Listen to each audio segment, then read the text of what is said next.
Hi guys, welcome along. A few of you just joining. Hello, hello. How are we all? Everyone okay?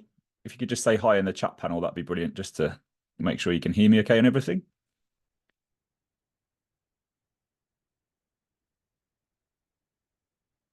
Good morning. In the chat, if you could just go to everyone rather than to just host some panelists, just so everyone can see your messages. Otherwise, it looks like I'm talking to myself. So if you could just say hi in there, that'd be great. Good morning. Welcome along. How is everyone all okay?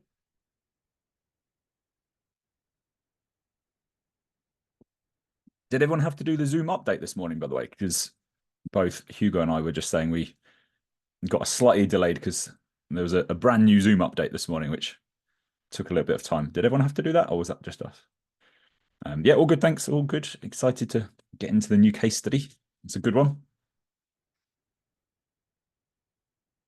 Where's everyone dialing in from, just so I can picture where you are? Maybe if I know it. Manchester. Okay, great. I don't think the weather's too bad in Manchester at the moment, is it? My friend's about to fly over there, and I had a little look. I think it's looking all right, isn't it? Okay, Dublin, London, Hampshire, rainy Dublin. Oh, is it deceiving? Okay. Manchester playing up. Namibia, welcome along. Excellent. I'm in St Albans, so I'm just north of London at the moment. And it's a lovely day here. But again, it could be deceiving because it'll probably rain soon. South Africa, welcome along as well. Bedfordshire, okay, Tunde. That's where I'm originally from. South Africa as well. Excellent.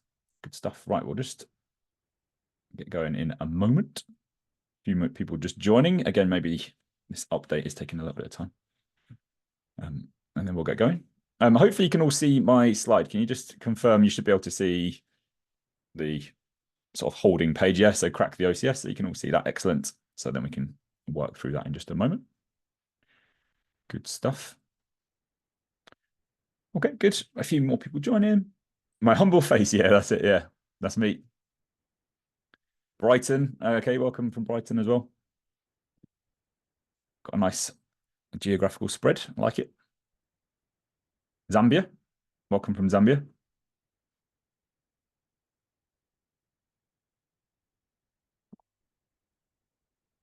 Okay, right. I'll get going then because I think we are doing all right for numbers. They're picking up from Botswana. Hi, Sean. How are we doing? Okay, so yeah, welcome along. Thanks ever so much for joining on Saturday morning or potentially just creeping into afternoon, depending on where you're based. My name's Andrew and looking forward to this session today, going through the operational case study. So here's a bit of an agenda, what we're going to cover today. So let's have a look. We are going to be looking at, first of all, a little welcome. So just telling you about myself and introductions. We're then going to do an introduction to the operational case study.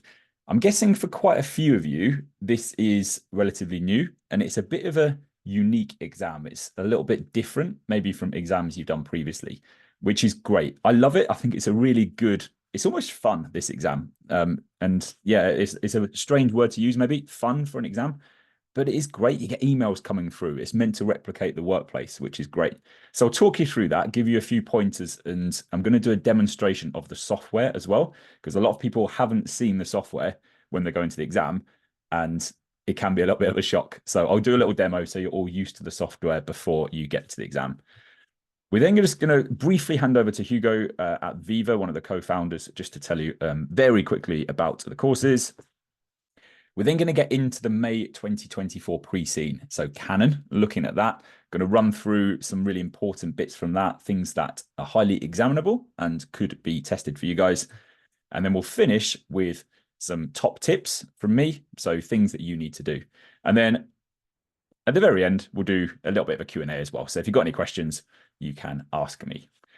Christina, third time lucky. Good. We'll be fine. This is a good case. It's okay. So a little bit of an introduction. There's my humble face again, as you called it. So here are a few things that I love to do during my operational case study courses. So I use every single bit of my experience to help students get through this exam. So I taught the first ever case study when it came out in 2015, operational case. I also teach strategic case study as well. So got sort of the full breadth of the CIMA journey. It's brilliant. As I said, I love teaching it. It's great. And what you build up over the years is just a knowledge of which topics get tested a lot, what the important things are, what to look for. So I've built this course, designed this course to cover all those really important things and make sure everyone has got those ready for their exam. I've also taught over, I've lost count, but it is thousands of students I've taught over the years. I've been doing this for over 10 years. It's coming up to 11 years, actually, I've been doing this. So loads of experience in that. And again, it's lovely helping you guys to get through these exams. What I find really rewarding, actually, is getting people through who are marginal. So, you know, the people who get through with like an 81 or an 82, they're the ones that are really satisfying. I'm also lucky enough to have taught several prize winners, taught quite a few first in the world students over the years, both at operational and strategic case study. So again, I know what it takes to get there. I know most of you will be happy just to get through it and just to pass and move on to the next exam. But it's nice to know, if you are looking to push on a bit and maybe get a prize, you get to attend, or you used to attend, like a bit of a ceremony with CIMA, then there is that possibility as well. The other thing I do, I love to get into the case studies. The case studies over the years have varied. We've had beehives, we've had solar panels, we've had trainers, we've had all sorts of different case studies. And I really get into it. I really get into the industry. It was protein last time round. Your case study is a new one, so a new industry. I'm going to really get into it. Now, I like to buy stuff from the case study and almost trial it and sort of get into it, and maybe sort of like, again, with the protein one, I was trying all these different protein products and things. Someone commented on my LinkedIn yesterday saying, like, oh, what are you going to buy for this case study? Because it's about horses, isn't it? And saddles. So it's a little bit extreme buying myself a horse, I'm thinking, and buying a paddock and all that just to get into the case study. So any ideas as to what I could buy? I do have a little toy horse. Where have I put it? There is a little toy horse I had from my son's animal kit. It's just over there, which at the moment is the extent of my horse memorabilia, but we'll see how we get on. Good question. Prize winners. So the guys who came first in the world that I taught, I actually had, weirdly, two people in the same class came first in the world, like joint first in the world, which was great. They got 142 out of 150. But I've taught first in the world who have got less than that as well. So it varies on the sitting. But if you're above 130, you're in contention for a prize usually. So that's usually sort of a decent indicator that you've done pretty well. But again, I'm sure most of you will just be happy with the pass. Yeah, I've got space in St Albans. Yeah, a paddock in St Albans, I think, would set me back a reasonable amount. Okay, right. I'm going to set up a poll, A, B, C, and D. So it's over to you guys now. Let's see what happens. So here's your question. So you should have the answer available. The question is, how much do you know about the operational case study? So I just want to gauge your level of understanding before we get into this. So click A if you know absolutely nothing, you're coming into this for the first time. B if you know a little bit about it. C if you know a reasonable amount. And D if you know loads. So if you could just vote, there should be a poll that's just popped up. So you guys are voting now.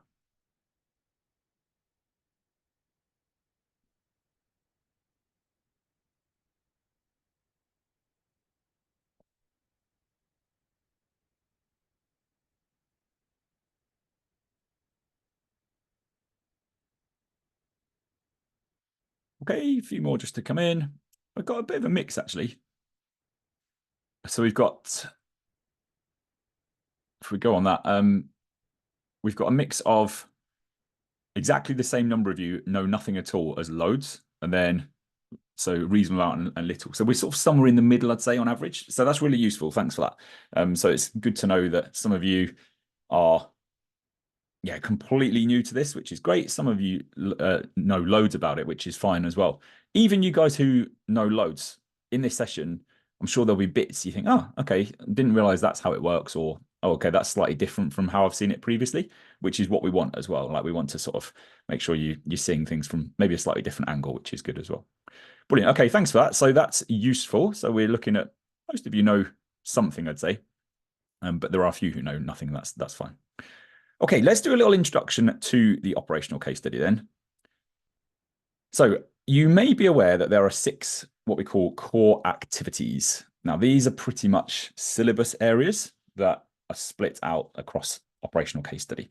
So they are core activity A, which is costing. Now, that is P1. If anyone did the underlying paper, that's P1. So looking at things like absorption versus marginal, activity-based costing, costing digital products, all of those fall within core activity A. B is budgeting. So looking at different types of budgets, looking at stress testing budgets, forecasting as well. So things like time series come up quite a lot. That's also P1. Core activity C is a little bit of a mashup of P1 and E1. So it's performance analysis. So it's looking at KPIs, which are E1, but also variances, which are more P1. So it's a little bit of a mix of those two. That's the most predictable one. It comes up in every exam, variances and KPIs. You have to know those inside and out because they are so examinable. We then got your financial reporting, which is from F1, so your accounting standards. Short-term decision-making from P1, so that includes things like Maximax, linear programming, relevant costing, all of those fall into that category. And finally, working capital. So receivables, inventory, cash, payables management, all of that falls in here. So they are the 6 core activities, and that's the syllabus. You might be thinking, okay, great, that covers loads. Why is that particularly useful? Well, firstly, it allows us to focus on what the most important bits are in the exam, but also your exam will be split out in core activities. So 12 to 18% of your exam has to be from core activity A.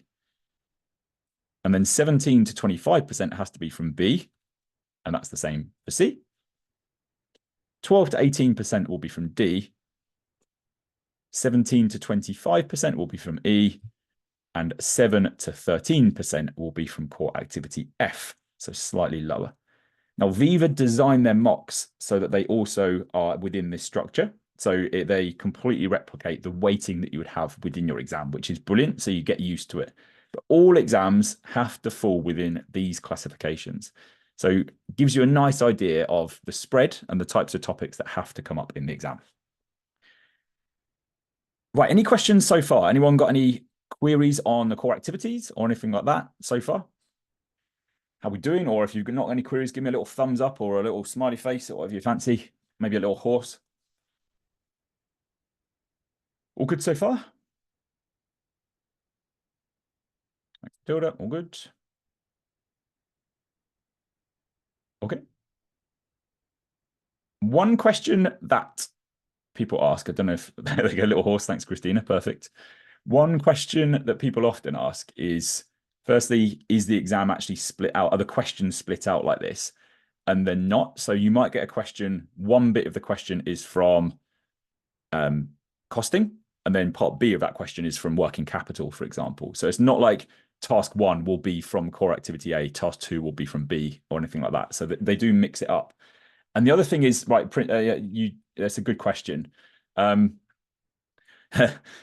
theory, yes, but it's not advisable because there are actually some really easy marks. The F1 stuff, there are some relatively nice marks in there, and KPIs within performance analysis, again, are relatively straightforward. P1 is definitely the dominant paper for this one, so that'd be the right one to focus on. But yeah, you want to get the other ones as well, just to cover them as part of your studies, because otherwise you're going to have big gaps, which isn't great. And as I said, there's some easy marks in the other ones. The other question a lot of people ask is, do you have to pass each core activity to pass the exam overall? And you don't. So you could completely slip up on core activity D, for example, but do really well on the rest and you'd be fine. So there's no sort of pass restriction around the core activities either. Okay, does that answer your question? All good? So in theory, yes, you could pass by only focusing on P1, but I wouldn't advise it. Prioritizing it would be good, but definitely do the other ones as well. Yeah, there can be a little bit of E1 in there, so things like data sources and stuff. You're right, but it's mainly P1. So I've gone with sort of the main focus of it. But yeah, there can be like a tiny little bit of sources of data and all those sort of bits that come up in E1, but there's not a lot. It's by far the majority of it is P1. Right, onto the exam then. Let's have a little think about this. So 3 hours, unless you get extra time, in which case it will be slightly more than that. You'll get 4 tasks in operational case study. That does change as you move up the levels, but for now, operational case, it is 4 tasks. They will have sub-requirements. So task 1 might have A and B, or A, B, and C. Maybe even A, B, C, and D we've seen recently as well. And each of those sub-requirements have a percentage weighting. So it might be 52% part A, 48% part B. So it'll tell you that weighting, which is really nice. Now, this next bit is crucial. You guys, the handful of you who've not heard anything about operational case study, this is absolutely crucial. At the end of each task, so you'll have 45 minutes usually to do each task, it will move you on automatically. So you'll be typing, you'll be quite happy. Oh, this is a nice question. And then it will say, time's up, boom. Your answer will disappear. You'll never, ever see that answer again. In the rest of your life, you'll never see that answer. So you can't go back. It moves you on once the time is up, and it's brutal. It'll just move you on. Now, I actually think that's a really good thing because it forces you to be good with your time management, but you've just got to practice doing that. So really important you do practice timed tasks because a lot of people get caught out. No, so 2 questions here. Does the answer save? It will automatically submit to CIMA when you're doing it. So yeah, it will be doing that. It will, as soon as your time's up, it will automatically move on. Can you choose which task you start from? No, it starts with task 1 and then it moves on to 2. They're in order. So the first task might be, today's date is the 5th of June. And then the next one will be, it's now 2 weeks later. We've decided to do this and now this has happened. So it's almost like a bit of a timeline. So yeah, you have to do them in order. There's no opportunity to change it up. So once task 1 is finished, as I said, you can't go back. If you're doing task 4 thinking, just remembered something really good for task 1, it's too late. You can't do it. So you've got to be really strict with yourself with time. Okay. Is that all right? Did that answer your questions, you two?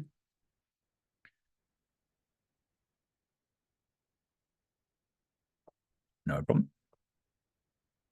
Right. Hopefully you're aware that this contains some pre-seen information. Now, this is a document which is already out. It got released yesterday, and your entire exam and this course, so the whole Viva course, is based on the pre-seen information, which is a company called Canon. So we're going to get into that very soon, but really important you know all about that pre-seen information. Now, we mentioned earlier, you need 80 out of 150 to pass. So that is the mark. There are different variants of each exam. So it might be that one of you has an exam that's got loads of activity-based costing in, some time series and all that. Someone else does an exam on exactly the same day and it's completely different. So they create several versions of the exam and then you'll just get randomly assigned one of those variants. So just bear that in mind as well. It is then moderated, by the way. So if one exam is much harder than the others, they will adjust the scoring, which is why it's out of 150. It's quite a complicated marking process. But ultimately, you need 80 to pass. That's all we're worried about. Now, there are 4 sittings each year. So February, May, August, and November. We are all set up for this May sitting. And this pre-seen information on Canon is valid for both May and August. So the pre-seen lasts for 2 sittings, both May and August, which is really nice as well. Okay, any questions on the exam before I do a little demonstration of the software? So any questions so far about the exam? I'm just going to switch over to my little demonstration in a sec. Any questions? Are we all right? Just give me a little thumbs up just to make sure you're all good, or a horse, or whatever you want. Good question, Matilda. There are a few calculations involved, but not very, very few, like potentially none, in fact. So it's more about interpretation and analysis rather than any major calculations. So you won't have to do like a big variance calculation or activity-based costing, loads of calcs. What you'd be given, as I'll show you in a sec, is like a schedule with all that information on, and then it's over to you to interpret it and analyze the results. So it's more discussion. It's more going to be typing, very, very few calculations, potentially none in the exam. Good question. February results are out. Hugo will be able to advise on that. I can't remember the date, but I think they're pretty soon. I'll have a look in a minute when we're doing the thing. I can't remember the exact date the February results come out. Okay, so hopefully you can now see my screen again, and this is a little example of a practice exam. So this is on the Pearson VUE website, so you can easily access this. You can hopefully see at the top there, pearsonvue.com, and it's under CIMA practice exams. This is on an old case study called GymFit, so it's going to be not your case, which is absolutely fine. 28th of March, brilliant. Thanks. I knew they were soon. So here is a little demonstration of how the software looks, again, for anyone who hasn't seen it. So you will go into this, and you've got your 4 tasks here, as you can see, and then you've got these. Yeah, no problem, Christina. I'll put it in there in just a sec. You've got your time, so 4 lots of 45 minutes, and it then gives us that. So 2 subtasks in each. And can you see on the right here, look, it's telling you we've just got A and B for each of these and the weighting of each as well, which is good. So click next. And now we are starting on task 1. So here is our first task. Really important to notice, look at the top right. Can you see the timer has already started ticking up here? So the 45 minutes is starting to count down. It's not from when you start writing or when you get onto the answer page. It's as soon as the task begins. You can close that timer. I've had a couple of students in the past who say they find it a bit distracting. So you can do that, but it's potentially, I don't know, I'd rather have it there. So I'd far rather have that timer there than not have it. So it's there if you want it, but you can hide it. So as you can see, they've given you some new information, and there's a little article in this one about fitness today, and gives you some information. And we click next. So you'd read that. And then here are your requirements. So they're asking about decision trees in this one. And then it's about budget responsibility and so on. So there's that. Now this one, weirdly, it should add up to 100%, by the way. For whatever reason, this one doesn't, does it? 65 and 32. So a little bit strange. Yeah, exactly that. So you need to read all that information in that 45 minutes as well. Yeah. So it's really important to plan properly. Again, that's something we do on the course a lot, is to work on planning tasks and getting it all right, because it is very important you get those timings spot on. Now, you've got all this, and then you click next, and then you've got your answer box. So this is where you can start writing, etc. So a few little things that I just want to point out. If you click on the reference materials here, can you see they gave you a decision tree? So going back to your question earlier about, do you have to do calculations that you asked Matilda? Can you see they've already given us like all of this? So you're not actually having to calculate the expected values. It's done it for you, and then you have to explain what they're doing. So it's more about interpretation. And again, you're given that. You can then click on this, and you can then click on the task as well. So that gives you all of the stuff that you need in here. So you have to sort of get used to juggling the screen a little bit, because you can resize and things. So it's not letting me do it, but you can resize these. Another thing that's a nice feature is you do get your pre-scene. So again, this is from back in 2019, GymFit, but you get access to the full pre-scene document. So you guys might have, this document for Canon. You get access to that, which is great. You won't be able to take in a paper copy. You just get this digital copy, but it's the full thing. And another little feature that a lot of people don't know about, this is a bit of a hidden one, you can search. So if you are thinking, I can't remember what type of budgets they do. Look, I've already searched budget. You do that and it will tell you. So you can have a little look and it will tell you all the times, there you go, budget. So they tell us how they do their budgeting. So you can search within that document, which is really nice. So if you want to look something up quickly, you can, which is good. Other little features, just to make you aware of, you can't copy and paste from the pre-scene into your answer. So a lot of people think, oh, I'll just copy that. And you can't copy from the task into your answer either. I think it would be nice to be able to copy the requirements down, but you can't. So you can't copy into your answer, which is a bit of a shame. But you can copy and paste within your own answer. So if you wanted to tell them that you're happy to help twice, you could do that as well. So there is that option in here, which is quite handy. And you've got basic formatting. So things like headers, I tend to recommend people do bold and underlined to make it a bit easier to read. So there's loads of settings on there that you can play around with as well. Matilda, you asked about calculations. There are tables. If you find yourself using these in this exam, you almost certainly have gone wrong. I mean, you might want to drop a number in just to help support your answer. But if you're getting into the depths of these tables in an operational case study exam, you're barking up the wrong tree. You need to rethink your strategy because it's very unlikely you're going to need to use these. Equally, there's a calculator. You might want to do a quick calculation, but it's unlikely. And there's this thing called the scratch pad, which you can type in and then that will stay there throughout the whole exam. So we're on task 1. It might be something like CGMA cost transformation model. You want to quickly write down, maybe you've just remembered it before you went in. So you want to write down the 6 features of the CGMA cost transformation model, just so they're there. So you can do that, and that will then stay there throughout the whole exam.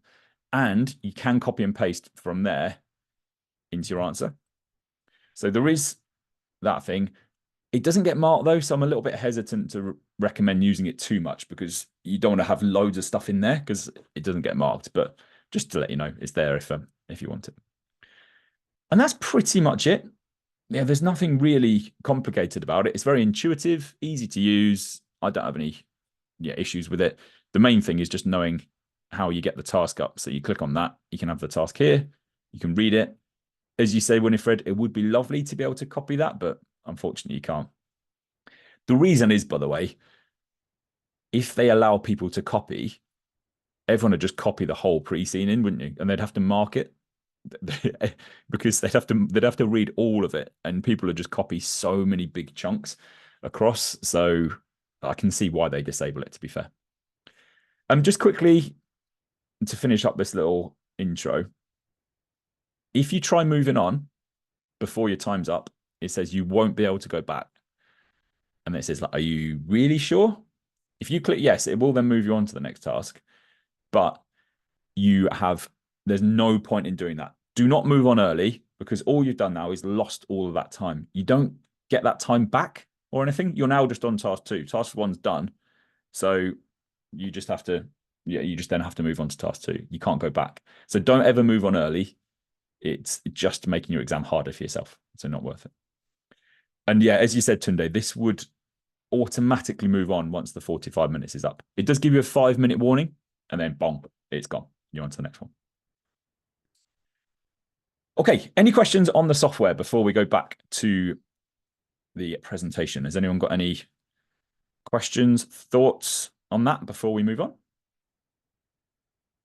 All good. By the way, you can practice this. So do practice using the software because it does take a little bit of getting used to. Reference material, no, it's not. Reference material that'll all be new. So this stuff, they call it the unseen sometimes. This will be things that they present to you on the day. So this is on the again, Viva's mocks are in the practice platform, which replicates this. So you can practice on Viva's platform, which is really, really good. This allows you to practice on Pearson VUE, but this would be for a different case study, whereas the Viva mocks are based on Canon, your case. So that's ideal. But if you want to practice on just an old one, they're on the Pearson VUE website as well. You've asked a couple of questions. What's the average? When you say the average, do you mean the average mark? I don't know what the average mark is on this one. Typing speed. There is a lot of typing. The people who do well tend to type quite quickly.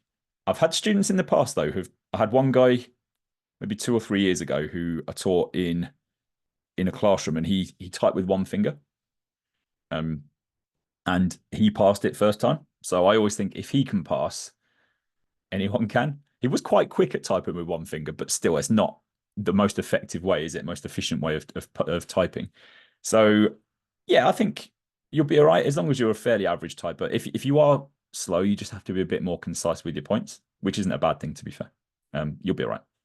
The fact that you managed to write out that query, I know not everyone can see it. Yeah, relatively quickly, then I think you'll be fine. Right, just a quick question for you, and then I'm going to hand over to Hugo very soon. So I'm just going to switch this up. So we've got another poll for you. Here we go. So I'll just set up the poll.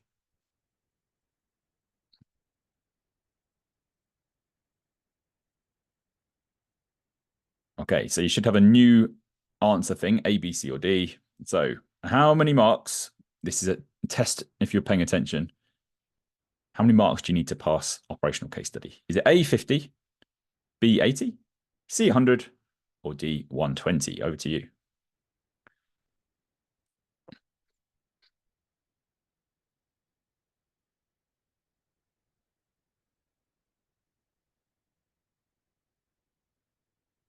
Lots of votes coming in.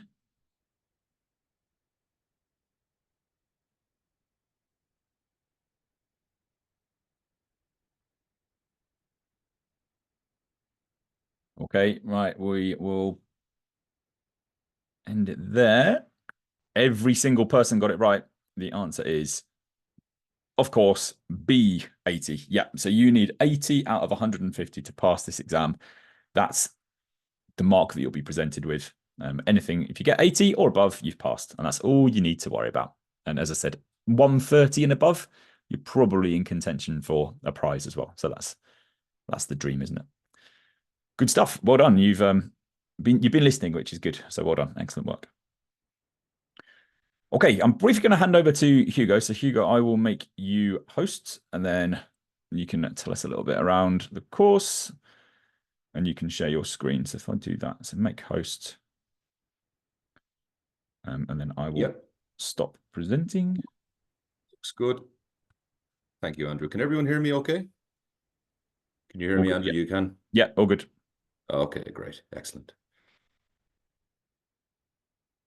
Okay, everyone. I'm going to keep this brief. Don't want to detain you too long. Thanks very much for joining the session today. I just want to basically introduce you very quickly to Viva and to explain what our different offers are for the May 2024 case study, but also just further on for your studies in general at CIMA. So I'm going to just briefly share my presentation. So hopefully everyone can see the preview screen there. And let's just do that quickly. Okay. So Viva, we're all about accelerating your career with award-winning accountancy tuition. That's what we're all about. That's basically our mission. So who are we? Well, we are, as I said, an award-winning online accountancy tuition provider. We've helped over 10,000 students pass their exams. We have a Trustpilot score of 4.9 out of 5. As you can see there, we have based on 130 reviews. We're actually one in the top 2% of education and career providers on Trustpilot in the UK and Ireland. So we're quite proud of that rating. We have produced several World Prize winning students. We're a CIMA registered tuition provider, and we won the Global Pass Rate Excellence Award from CIMA in 2020 and 2023. So that's just a very brief explanation of who we are, a little bit about our background. We do recommend you take a look at our Trustpilot reviews just to get a sense from the students' point of view of what it is we do, what they value about us, why they give us a 5-star rating so frequently. But it is all about that kind of personalized approach. We like to think that we're there to tailor our advice to students where they're at, where they're coming from. And as Andrew has given some indication, That's what we're looking to do, whether you're someone who's looking to win a prize or someone who is just really happy to get that 81 pass mark. We're going to meet you where you're at when it comes to our tuition. I'm going to just talk very briefly about what we can offer you. One of our most popular and most valuable offers is the All Access subscription. Okay, and this is especially useful for students at the operational level who are looking maybe to continue on their studies after the OCS into the management level, strategic level, and so on. Our All Access subscription is a 12-month subscription. You pay a one-time fee of $399 up front, and it unlocks all of our CIMA courses from the operational level all the way up to the strategic level, the standard courses, I should say, and I'll explain what the difference is between our standard and our elite courses very shortly. But the All Access subscription unlocks all of our standard courses from E1 all the way up to SCS. And that means you can access it anytime, anywhere, 24 hours a day, 7 days a week for 12 months.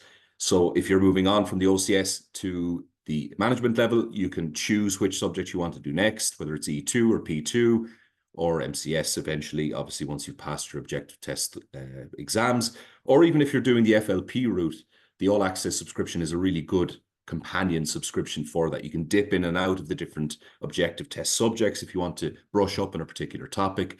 And then once you're ready to hit the case studies, you can then move into our management case study course, for example, or strategic case study course. And they're updated automatically throughout the year. So they reflect the different exam windows. So each exam for the MCS, the SCS, the OCS is tailored to the particular precinct that is active at that time during your 12-month subscription. So that's a really amazing thing to be able to avail of. So as I said, that's going for $399. It's a really, really high value offer. I'm going to just switch now over to the operational case study course page. Okay. So if you're just focusing on the actual May 2024 case study exam, if you're not interested in the All Access subscription, absolutely fine. You can just focus on our operational case study offers. And I just want to explain very briefly here what you can avail of. So this is the operational case study page on vivatuition.com. I'll share the links both to the operational case study course page and the All Access course page in the chat once I'm finished this little presentation. So here on this page, you can see why Viva. You'll see a little bit about our background, about what's included in the course, the features and the benefits, and of course, a preview of your wonderful tutor, Andrew. And there are also elite benefits as well. So these are the elite course extra benefits. So you can see the breakdown of the syllabus here as well, just some detail about what it is you're going to get. And then in the pricing section here, we have an overview again of what you're going to get in the different course options. And you can choose your exam window. It's defaulted to the May 2024 exam because obviously that's the one that's coming next. And we have two options. We have the standard course and we have the elite course. Okay. So the standard course is basically what you get up here. So you're getting your features and benefits described up here, on-demand video lectures, mock exams with suggested solutions, downloadable course notes, 24/7 support from at info@vivatuition.com. So you can send us emails anytime you have any doubts. Structured study plan. So basically the way that the course is laid out is in the correct order, so to speak. Obviously you can jump and move between the different elements, but there's a suggested order in which you should be studying and you can go through it step by step. You get all the latest syllabus updates, obviously, are incorporated into all our exams. So they're up to date with the most recent changes by CIMA. You get theory reviews of from your objective test studies, or if you're in the FLP, obviously from the different core activity areas that you need to be focusing on. So we have videos that go through each of those and give you kind of an overview of the main theories. We have applied theory sessions as well. Okay, so you're going through the core activities, as was mentioned by Andrew in his presentation earlier. And of course, we only work with true subject experts, which Andrew is. We also have the elite course. Okay, so the elite course benefits are the following. You get additional live workshops with Andrew on top of what you're going to get in the standard course. You get access, direct access through a community where you can discuss things with your fellow elite students, but also with Andrew as well. And there'll be suggestions and tips and recommendations and useful little articles that you might be able to look at and things like that. You get personalized mock marking. Okay, so you'll be able to submit your mock exam answers for marking by our marking experts, and they'll be able to give you very specific feedback in terms of where you're going wrong, things that you're doing right, things you could do better. You will also have access to mock exam debriefs in these workshop sessions. So there'll be debrief sessions on the different mock exams, explaining what you should do and how you should answer them. Writing workshops in terms of just planning how to manage your time, strategies on exam day to maximize your chances of passing. As I mentioned, you have that elite students forum. So that's that private circle community of elite students where you'll be able to discuss things with your fellow elite students, and a pass guarantee. Okay, so the pass guarantee means basically that if you fulfill your obligations in the course, the elite course that is, if you meet the conditions, basically attend your sessions, submit your mock exams and everything like that, and you fail the exam, then you're going to get free access to the next elite course. Okay, so there's no charge there. So that's our pass guarantee. So basically, you can see here down in the pricing table, you have the standard course and you have the elite course. Standard course is going at £199, and then the elite course is £599. Now, the elite course basically has two payment options. Okay, so we like to give a bit of flexibility here to students.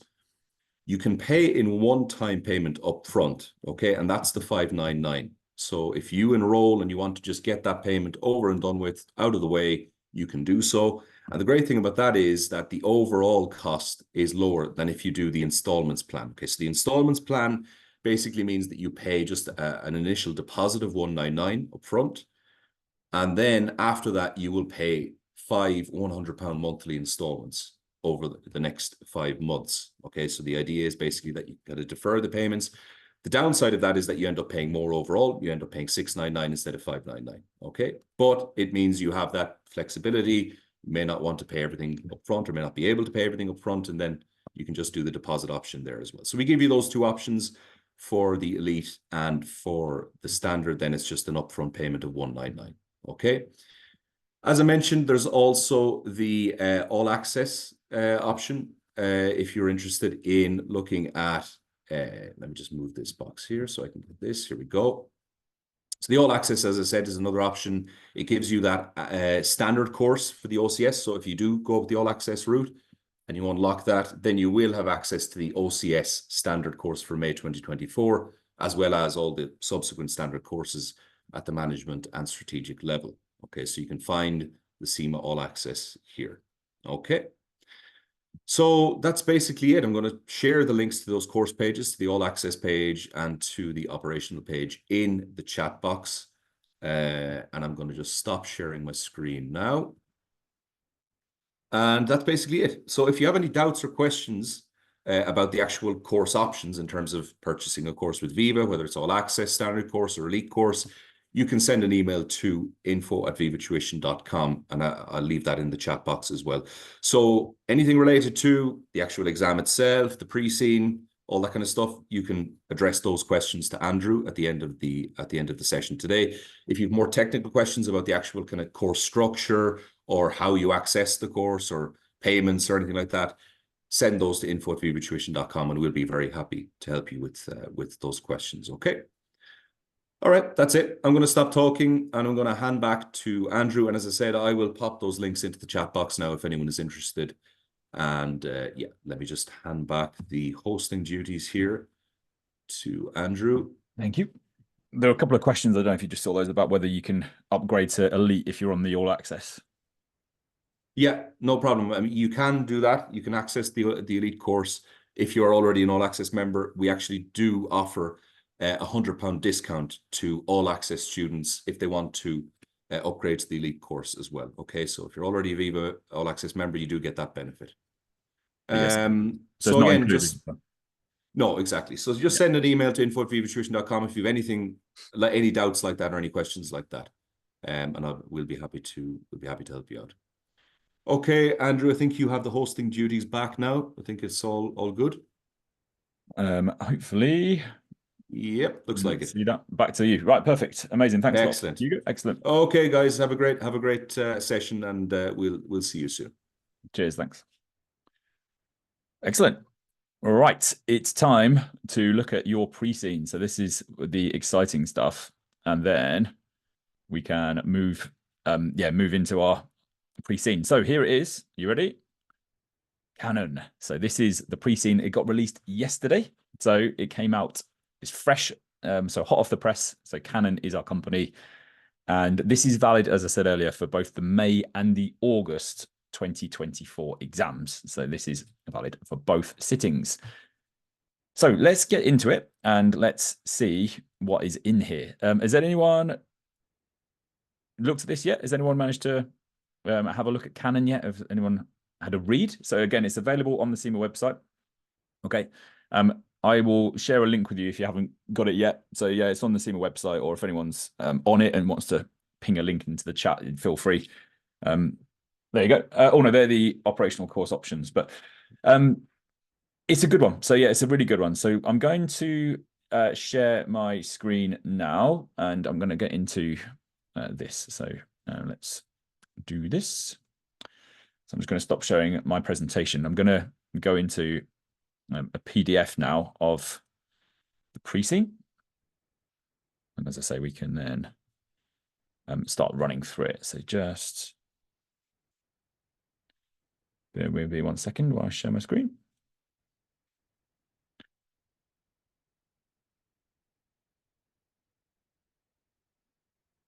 Okay, right, hopefully you can see this. So this is your pre-scene information. So we're on here now, which is brilliant. Good stuff. Right, here it is, Canon. The first thing I want to point out with this pre-scene, by the way, is how you spell the word Canon, because you're going to mention this a lot. And one of my top tips actually is to keep referring to the company name throughout. And it's an easy one to misspell. So it's very easy to put 2 N's in at the start and 1 at the end, or double N. And it just looks really unprofessional when it's the name of your company. Remember, in these situations, the scenario is you work for this company. So it'd be pretty bad for you at your workplace to continuously misspell your company's name. So just bear it in mind, 1 N at the start and then 2 N's at the end. I think of it as like Kanann, and Ann actually is one of the characters in the case. So think of it like that potentially. Now, it gives you a little context statement on the very front page of this, just saying about, yeah, we can almost not disregard, but don't focus too much on stuff that's going on in the real world politically. They put this context statement in there originally during COVID, and just because lots of students were talking about lockdown and people not being able to move between countries and things.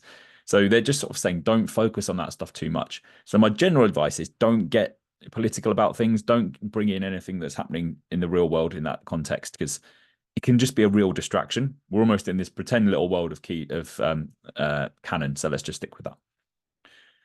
Okay, we then get our contents page. So this is on page 2, and it tells us about your role. So you are a finance officer working at the finance team. We've got a bit of management accounting we do, helping with decision making.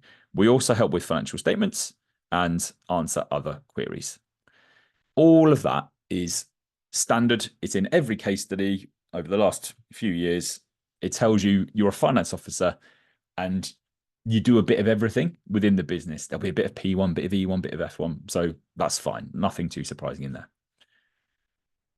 Right, page 3 is where it starts getting a little bit more interesting for us.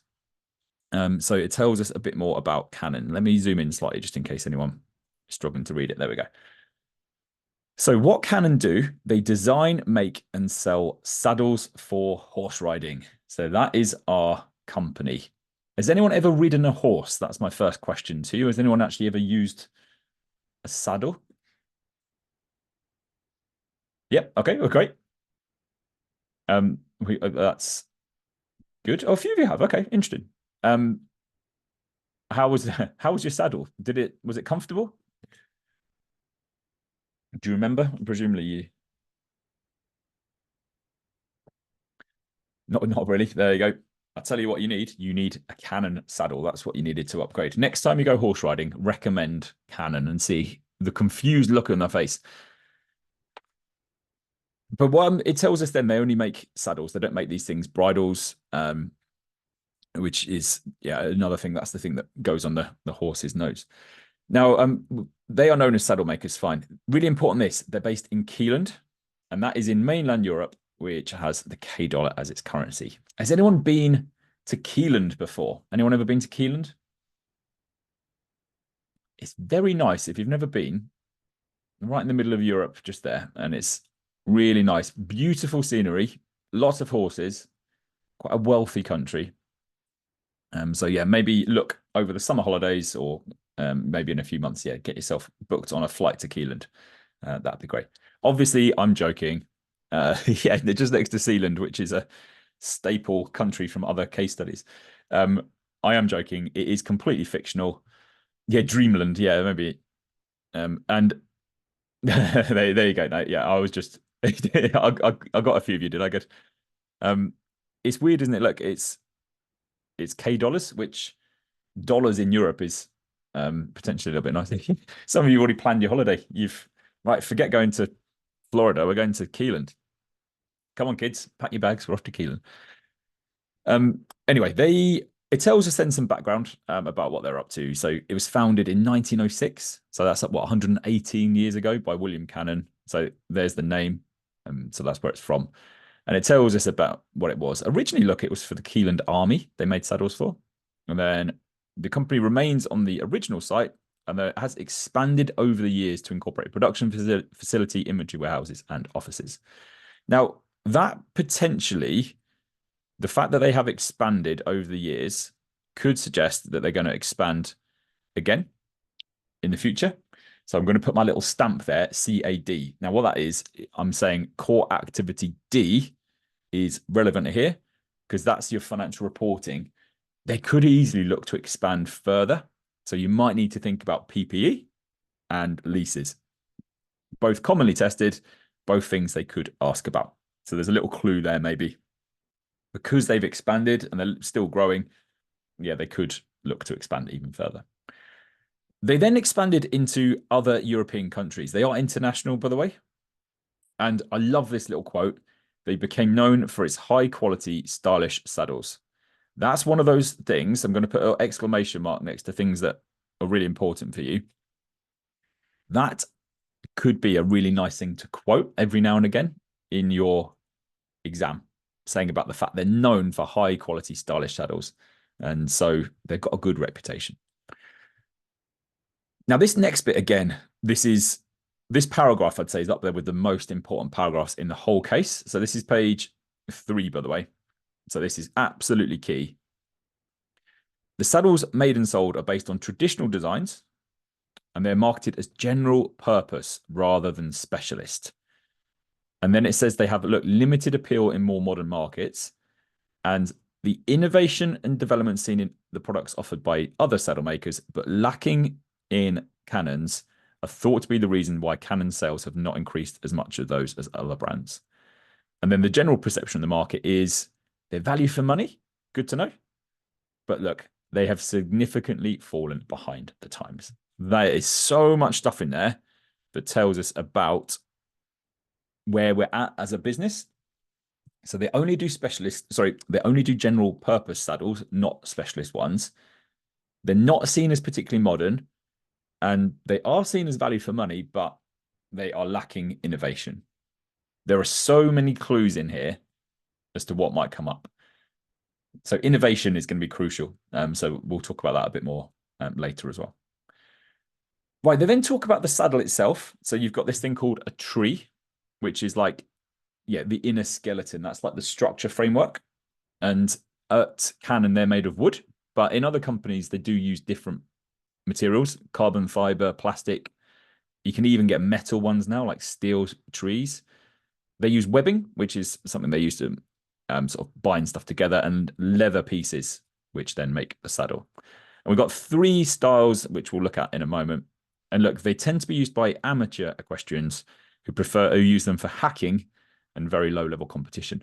Tunde, sorry, I just saw your comment a minute ago about you fallen off one. So I'm guessing you fall into the amateur equestrian category. To be fair, even professional horse riders fall off, don't they, every now and again? Was it a bad fall, or are you okay? But maybe it was due to the lack of a good saddle. Maybe that was what caused the problems. Does anyone know what hacking is? It sounds like you're trying to get access to someone's bank details or something, doesn't it? But does anyone know what that word hacking is there? Bad, bad. Okay, all right. Hopefully nothing too bad. So yeah, they talk about hacking. It's again, I had to look it up when I first read this because I've not heard of it in a horse riding context. But it's just like going for a casual stroll on a horse, essentially. So around near where I live, people there's like a little estate thing that people can go their horses and yeah, so just going for like a gentle stroll. Is that what you did? Yeah, okay. Bit of hacking. I'm a hacker. Yeah, yeah. That's what do you do? Oh, at the weekend. I'm doing a bit of hacking at the weekend. Right. This bit's fun. We've got the ownership structure. So we've got John and Anne. So it's owned and managed by the Canon family. So we've got John and Anne, and they own 80 and 20% of the equity shares. Now, what I love about Anne is she doesn't care about horses. Instead, she is an author of romantic novels. So very different, has no interest in horses and is not involved at all. So the fact it's managed and owned by the Canon family, there are good things and bad things about that. So it's good in that it's got a lot of tradition, and again, that really helps with the reputation. It's a bit of a unique selling point, the fact it is such a family-run business. But any downsides? Can anyone think of any issues with the fact it's run by and owned by the family? Any thoughts?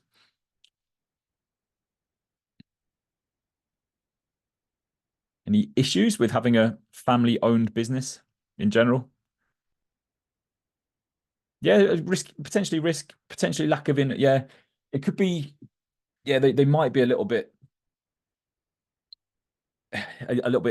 reserved with their decision making.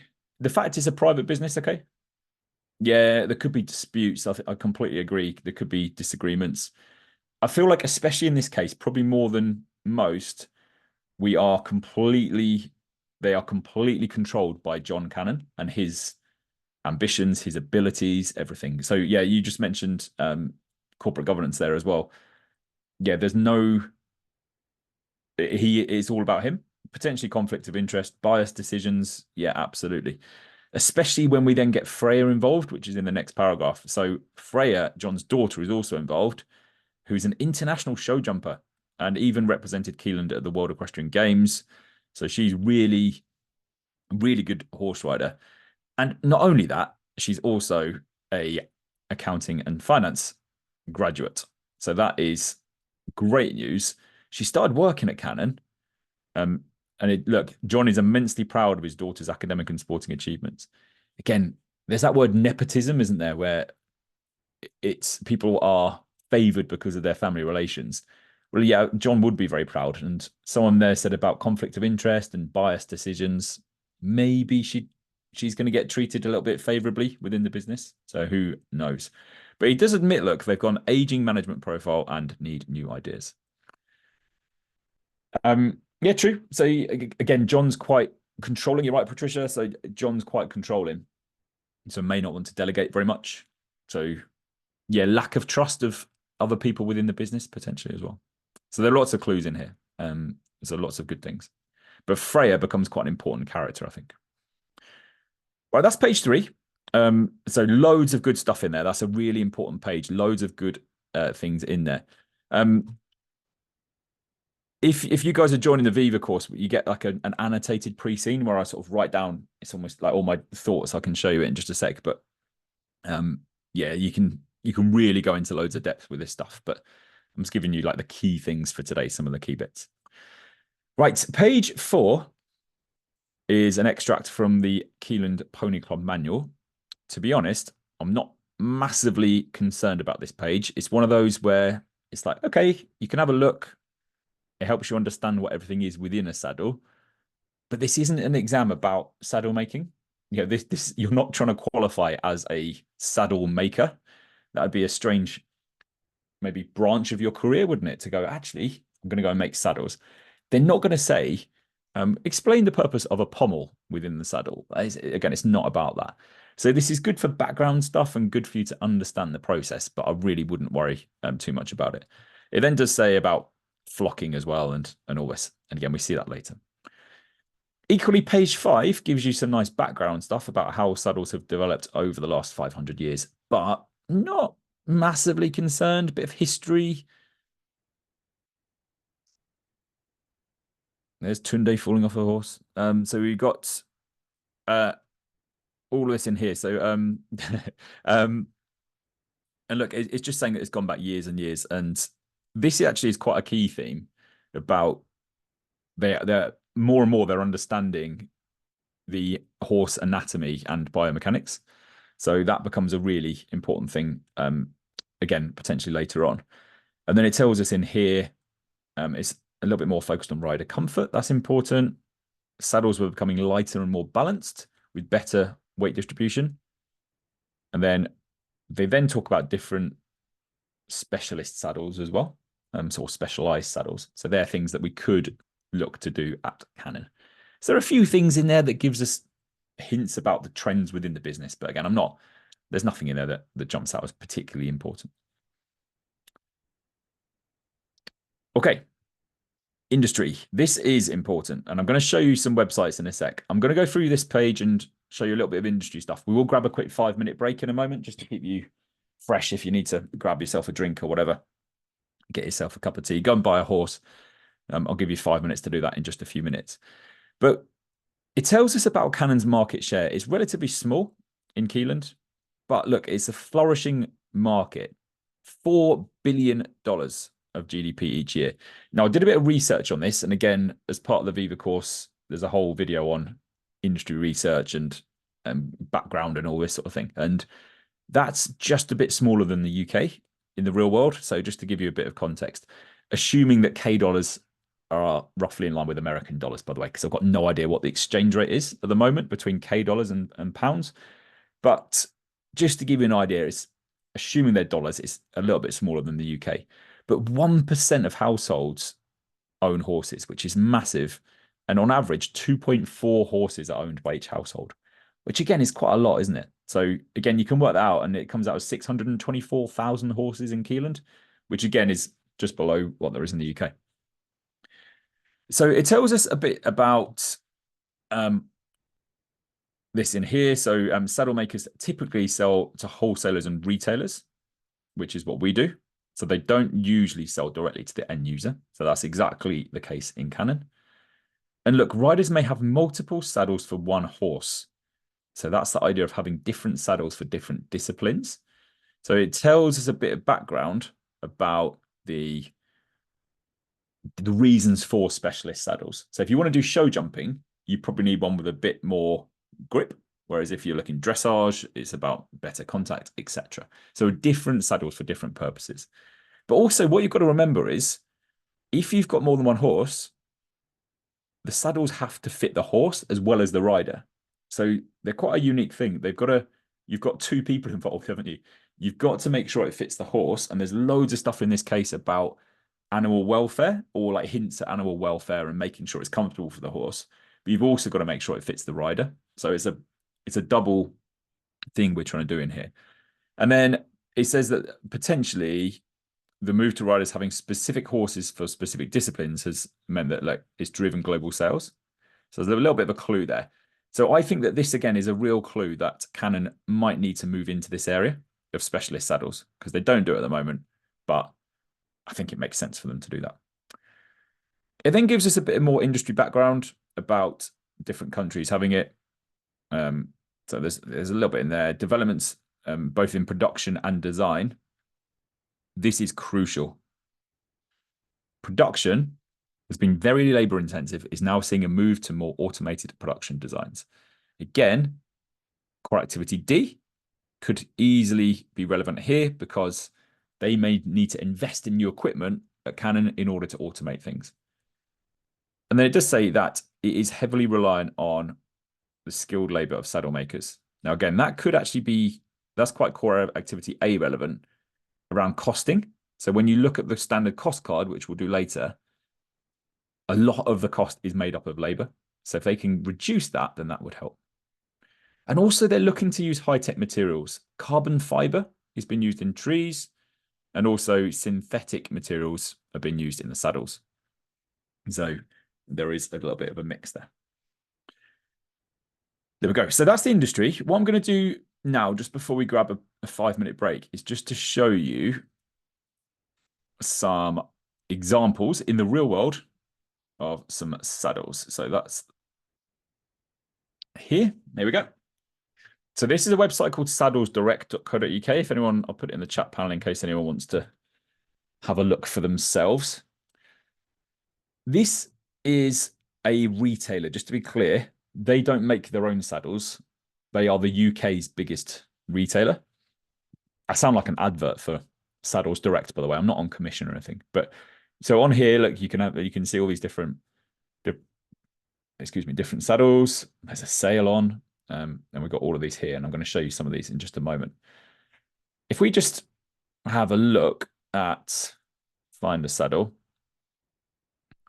can you see here, look, they've got the different categories. So it tells us the different categories in here. General purpose, so GP, that's us. What I find really interesting is, look, there's a big section here on used saddles. And that's something that we see in the real world quite a lot. Again, with the economy and everything else, people quite keen to buy used saddles. There's no mention of them doing that at Canon. So it could be, I suppose they make them and sell them, but there is like a secondary market for them, which they don't discuss. But here are some. So here's just, if we just click on this, an Albion. So it gives you a bit of an idea. So that one looks a bit tired, but you could have a go at that. And there you go. It's got some features and all this. Wide gullet channel. Lovely. Wall flocked panels. That's the same as ours. So anyway, you can have a little look around, see what's on there. Just to give you an idea as well, though, that is towards the cheaper end of the saddles. So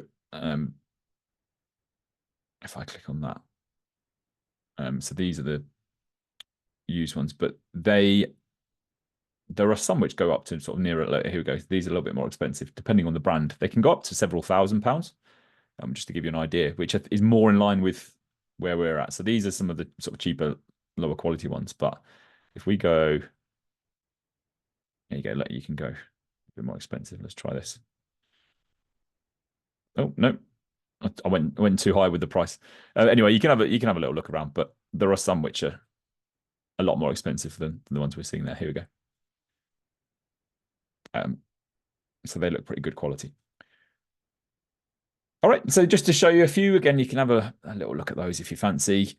Here's a company that is a really interesting one, I think. This is called Prestige Italia. So let me put that in the chat as well. Just a bit of research. Can you see at the top there? Look, they won an award for top innovations, which I thought was great for our case. And there's loads of stuff in here around the technology that they use within their saddles.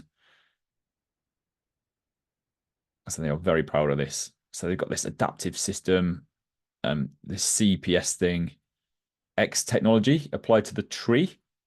And then they've got this thing called the X breath, which again is all about the tree. So a lot of this is around like really advanced technology within the tree to make it lighter, more comfortable, better for the horse and all of that. So there's some real advanced technology, which at Canon, they're not currently adopting, but in the real world, loads of companies are. So I just thought that was quite an interesting one as well. So again, you can have a look. These are pretty expensive. And look, can you see they do specialists? So dressage, cross-country, jumping, endurance. So there's lots of different leisure time. There you go. There's Tunde doing a bit of hacking. And so these are probably more in line with the prices that we've seen at Canon as well. So have a little look. Again, it's just nice to see what they're like in the real world. I always think it's quite nice to get into those. Okay, right, let's go back to the pre-scene. What we'll do, we're going to grab a quick breather, actually. So we're just going to grab 5 minutes or so just to keep you fresh. I'll go and get myself a cup of tea. And then we'll come back and look at the rest of this. So just grab yourself until 11:15. So if you're in a different time zone, obviously don't wait 22 hours or whatever. It is just 5 minutes. So I'll see you back here in just a few minutes. So we'll just grab a quick breather and then we'll come back in 5 minutes. Okay, any questions in the meantime, by the way, feel free to put them in the chat panel and then I'll see you back here in a few minutes.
Hey, right, welcome back. Hopefully everyone had a nice little break. Got myself a cup of tea. We're all set for the final 45 minutes. So what we've got left for this session, by the way, I'm going to run through the key bits of the pre-scenes, again, picking out some key things for you. Then I'm going to go through my top tips, things you need to do to be successful in this exam. And then we'll have a few minutes at the end if you've got any further questions. Obviously, if you do have any questions throughout, just feel free to fire across. Okay, let's resume my share.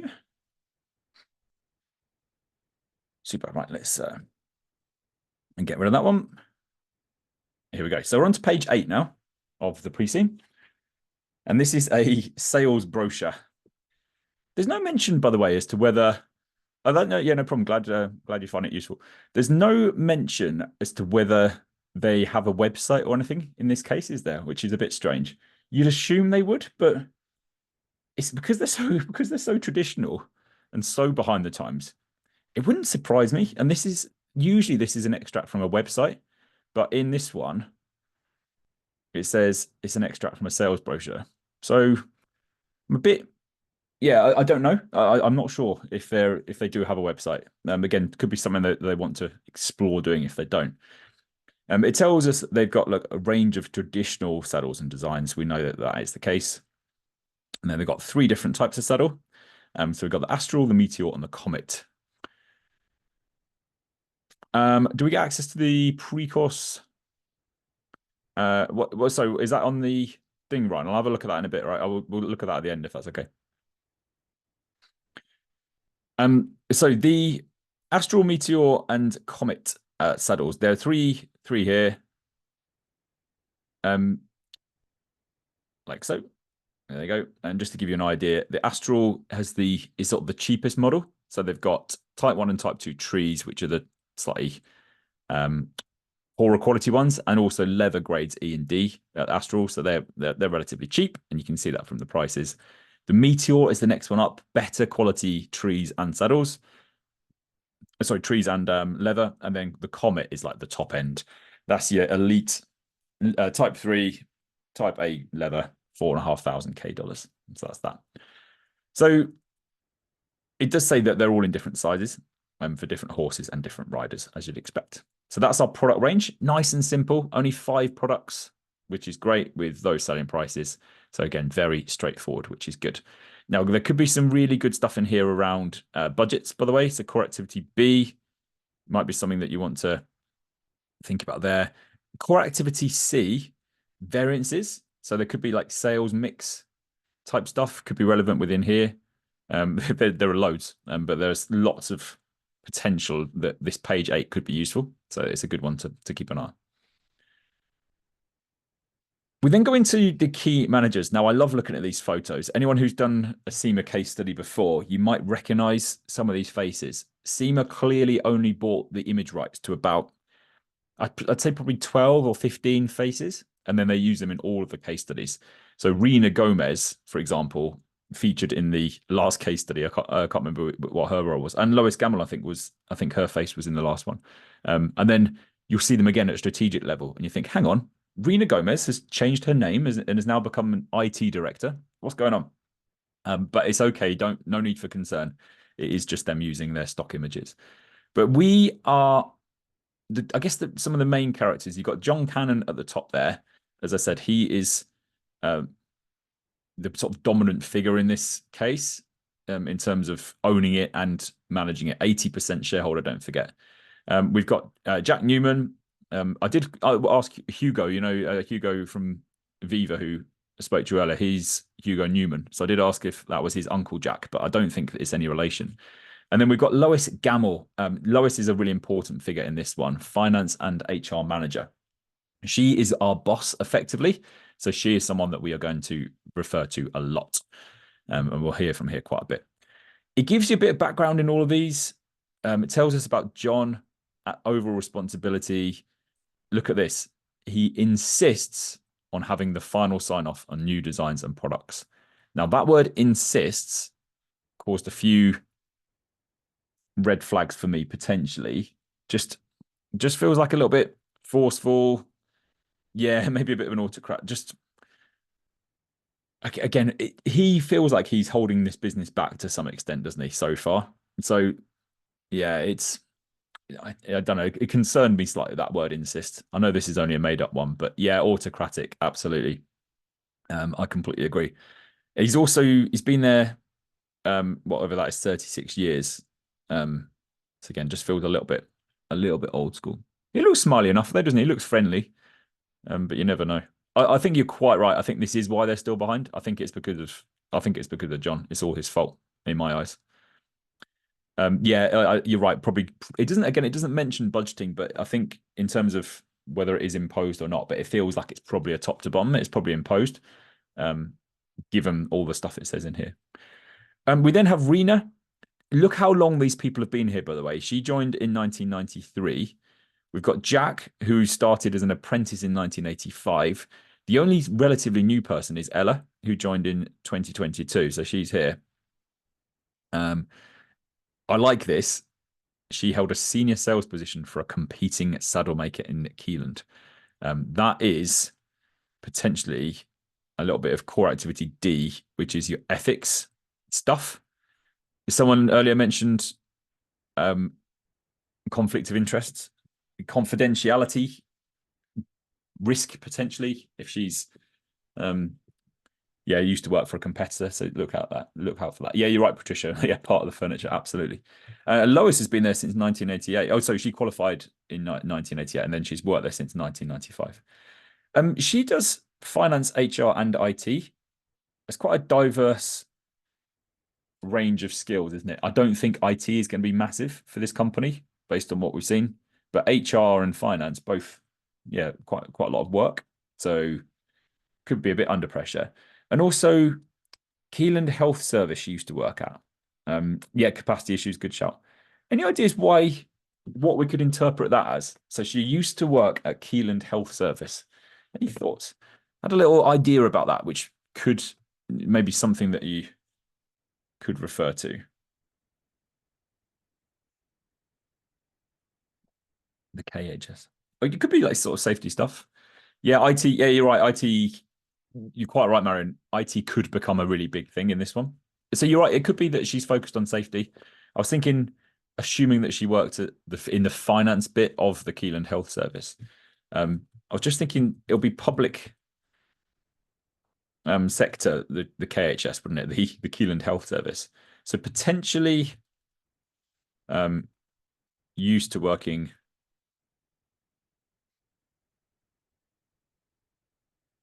on a tight budget. It was what I thought. Again, just a thought, but that's her background, comes from a public sector company, the Keyland Health Service.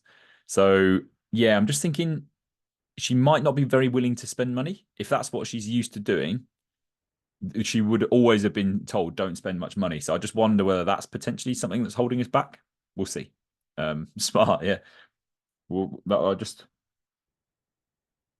a little. You think, why did they tell us that? And I was thinking it could be that she's used to not spending cash. We'll see. Yeah, but you're right. There could also be that if she is interested in health, then maybe there's the design and things.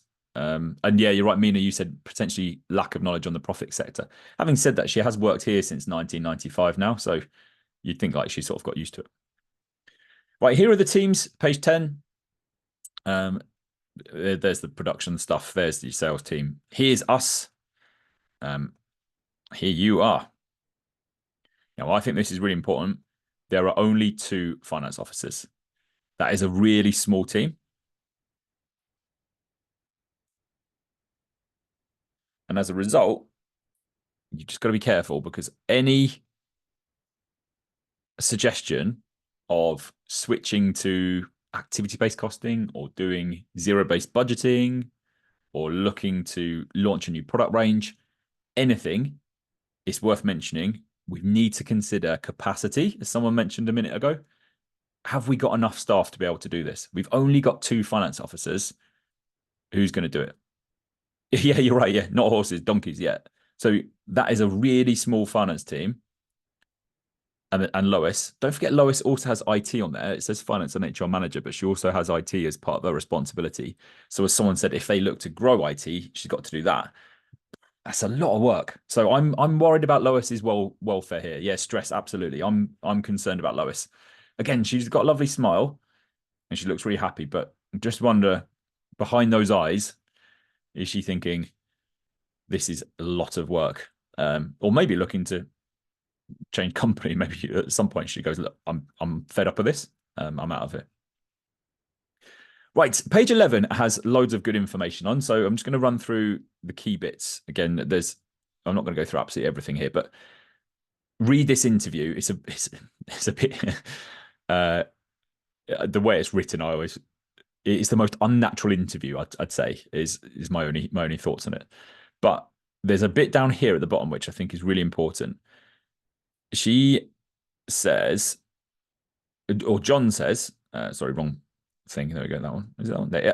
John says, do you have a Canon saddle that you use?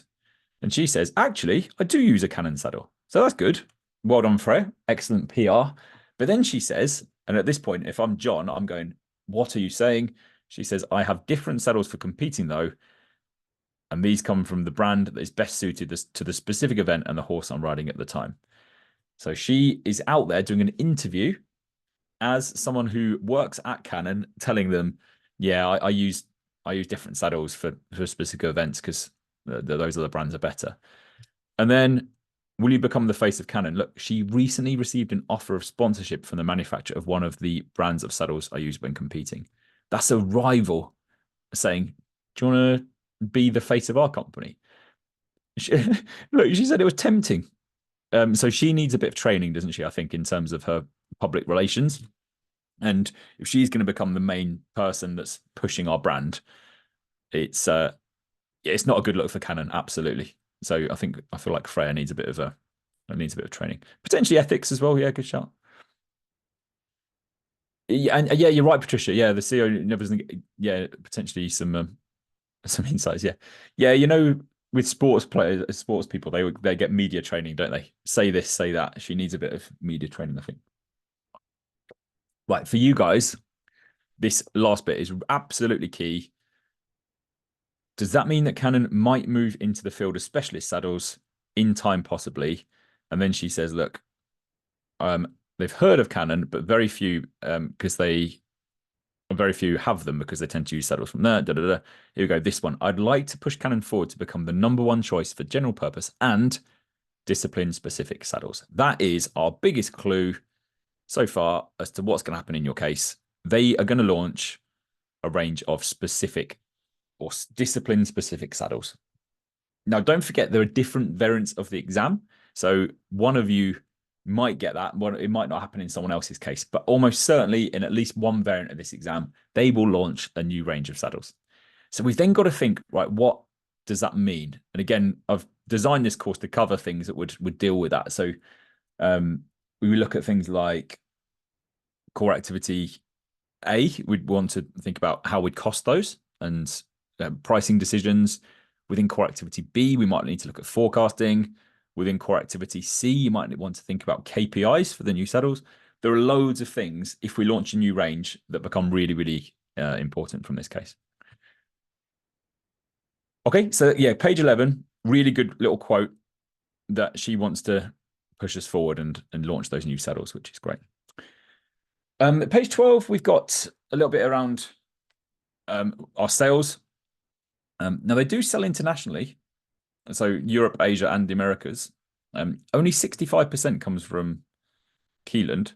So 35% is coming from international sales. And they've got some figures there, which we'll see in a moment. They don't sell directly to the public. They sell to wholesalers and retailers. And look, yeah, I completely agree, Marion. I think there is a potential for them to be, to launch sustainable saddles and maybe vegan as well. So at the moment they only make leather saddles, but there's a big market for synthetic saddles, which are more suited to vegan riders and people who don't want to use leather. But apparently they're not as comfortable as the big downside. Now, this bit made me laugh because look how old school this is as well. They receive orders from wholesalers and retailers by either email or by placing orders with Canon's sales team and by the phone or in person. That is not a slick ordering process, is it? So core activity A has that. Do you remember digital costing systems and like coming up with ways of integrating your systems with those of your suppliers and your customers? So I know A is about costing, but this works for this as well, looking to update their systems to have more integration. Yeah, Lois needs to take on more work, Patricia. I think you're right. Potentially an app as well, like that would allow them to order. It's just so slow.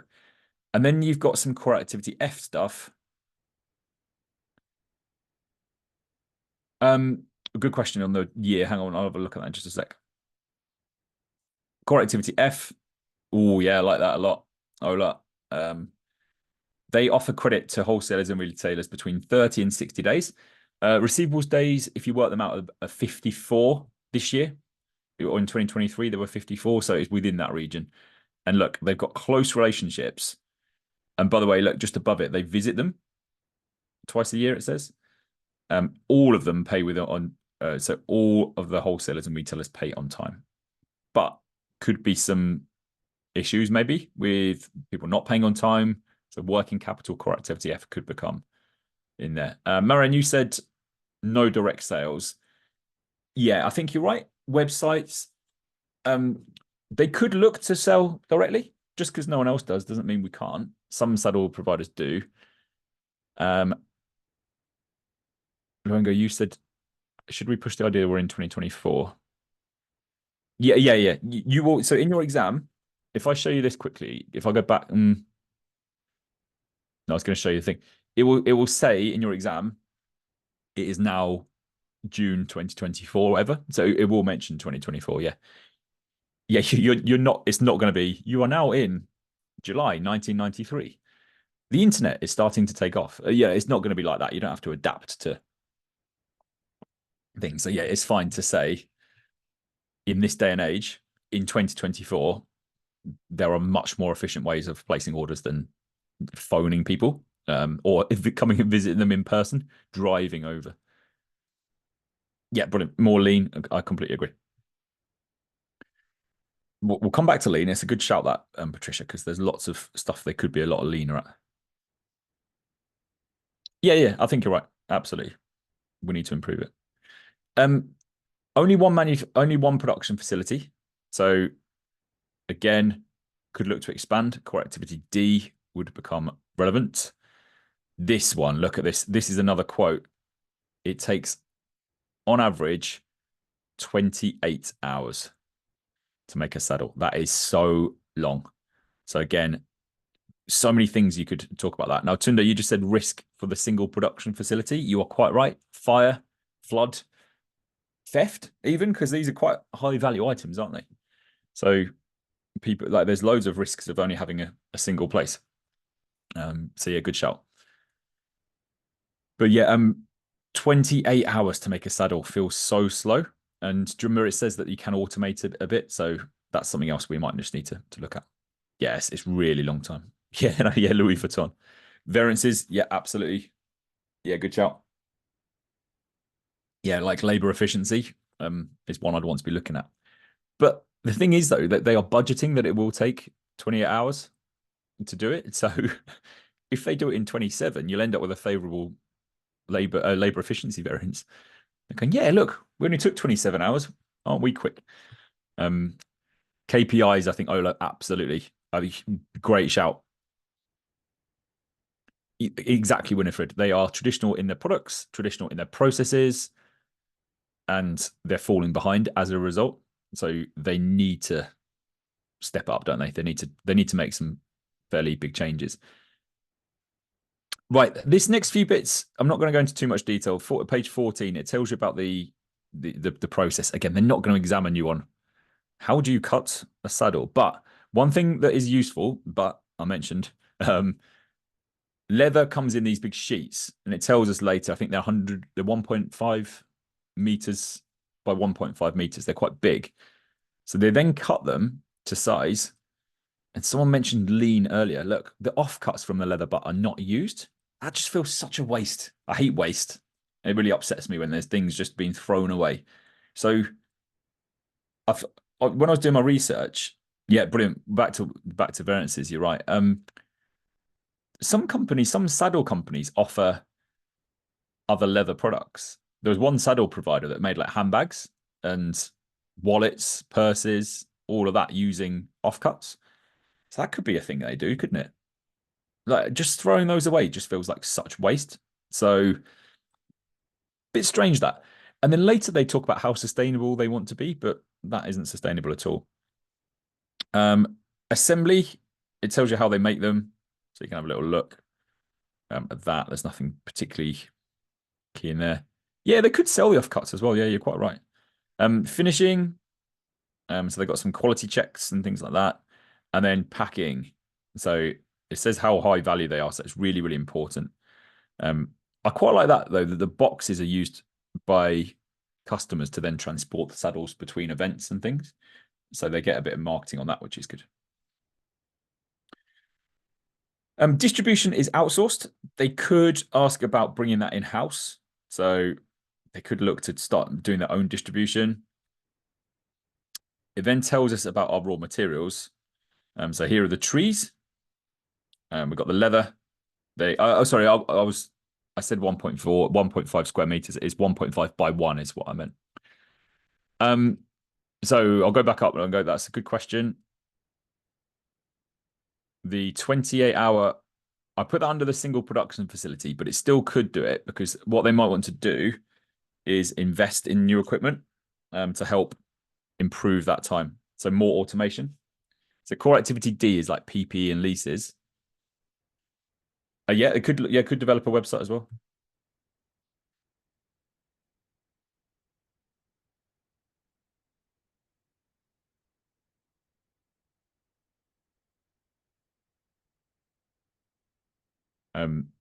To automate them.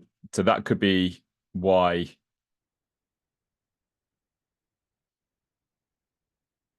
core activity D could be relevant there. Is that all right? Yes, so perfect, Patricia. IAS 16 or IFRS 16, I think, could be relevant there. Absolutely right. Right, where did we get to? We're just talking about the materials, weren't we? Oh, yes, so it's 1.5 square meters is what it is, not 1.5 by 1.5, just 1.5 square meters. All butts are the same size, which again, not particularly efficient. Like if you're making a small saddle, could we not buy smaller sheets of leather? Would make more sense. They use 100% long fiber wool flock, and then they use all these other consumables. Now, this is really important for core activity F. Bottom of page 15, really good. They have good relationships with their suppliers. Some of them they've been with over a decade. Some have been with the company since its inception. They choose suppliers with a commitment to follow sustainable processes. So that is a good one to mention.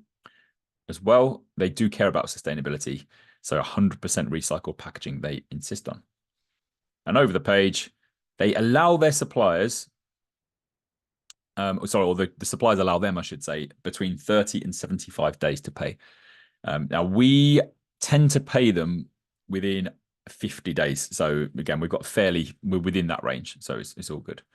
Now, this bit's interesting. Some suppliers offer prompt payment discounts, but they don't always take advantage. But they do take advantage on bulk discounts of the flocking. Now, that then becomes relevant for the next bit. Receipt and storage of goods inwards, issues to production, and storing of finished saddles are all labor intensive. Brilliant.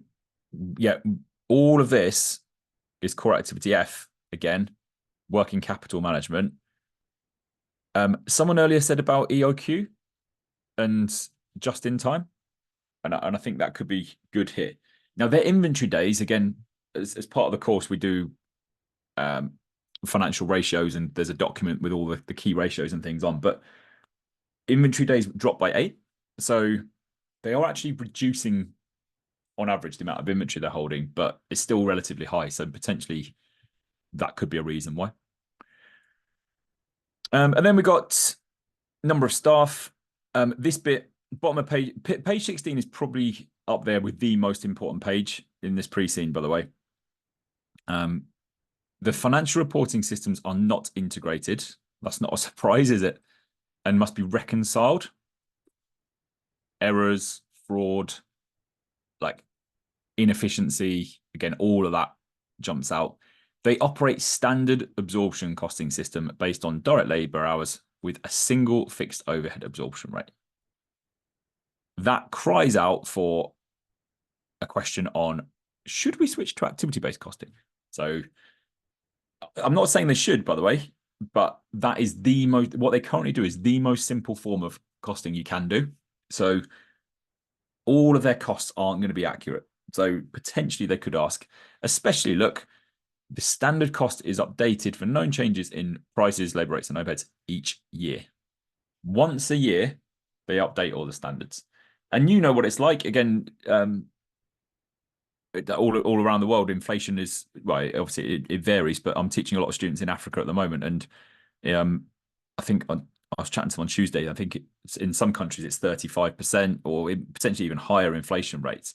So having only updated the standards once per year is not exactly going to give us the most accurate costing. Yeah, you're right. Not many controls. Right, it's a good question, and ABC would cause more. It would create more accurate costs, but they only have 5 products really. They're saddles, so and it is really labor intensive and it's time consuming, and we've only got 2 finance staff. So at the moment, yeah, you're right. Yeah, I teach a lot of students in Zimbabwe at the moment, and yeah, I can't remember what they were saying the other day, but it is particularly high, isn't it? Yeah, I think you're right.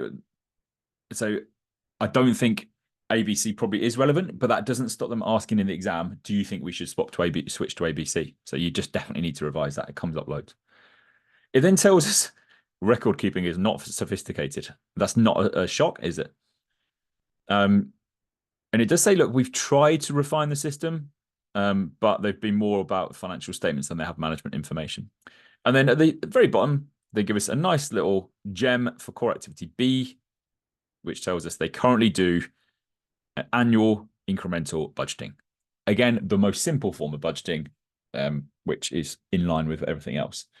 What other forms of budgeting could they ask about then? So they might say, oh, do you think we should switch to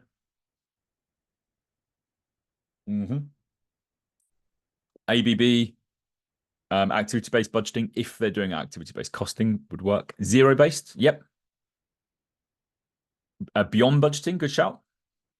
Rolling budgets as well. So rather than having a single incremental, maybe they could look to do rolling, which ties in with beyond budgeting, as you said. Issa. So there's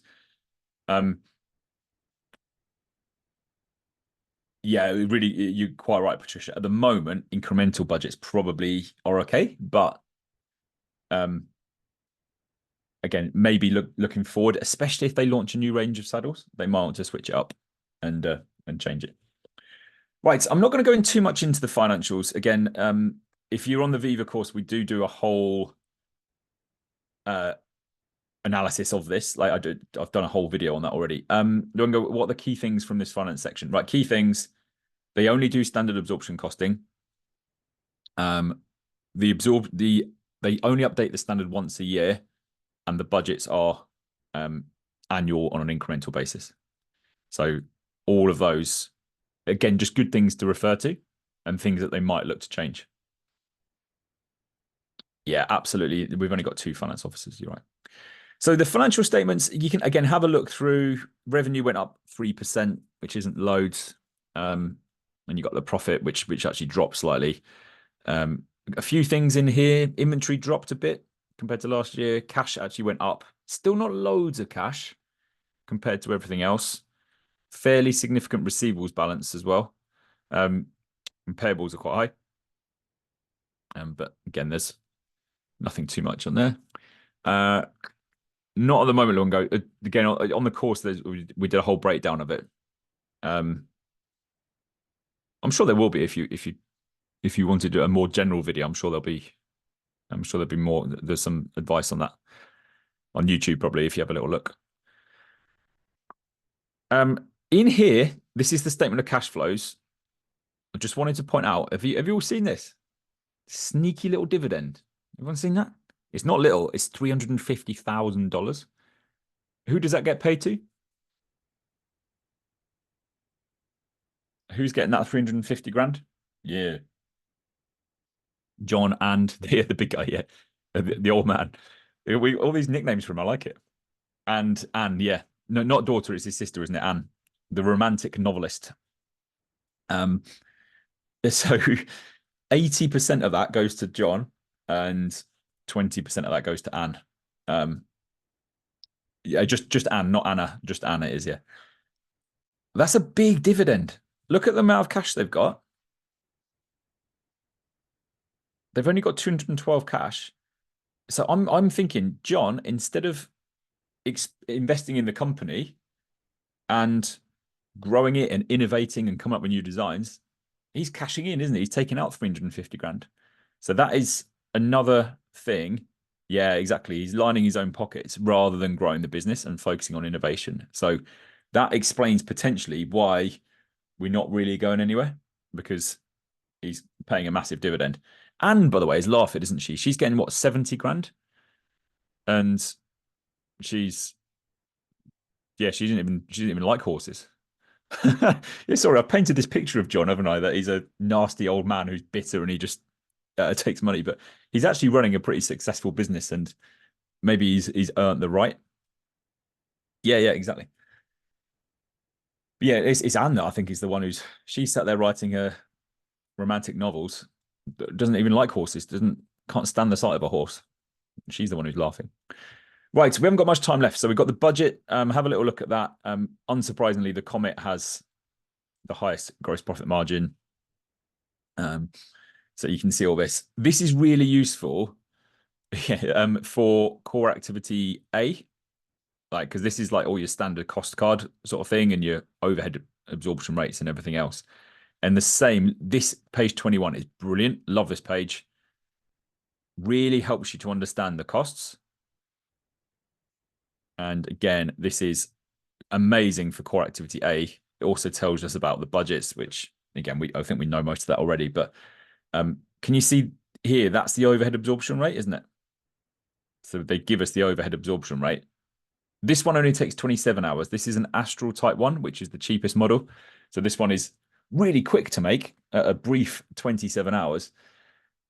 And that is the overhead absorption rate. And look at that cost. It cost us just over $2,000 to make. Quite a lot of that is labor, and a lot of it is your fixed overheads. So that is expensive. Look how much leather costs, by the way. $1 costs $300 as well. So all that wastage, I don't know how much they waste, but let's say they waste 20% of that. You're throwing away $60 every time you make something, which seems a bit silly. But there we go. So yeah, really useful, that one. Very good to understand the cost breakdown and everything that's in there.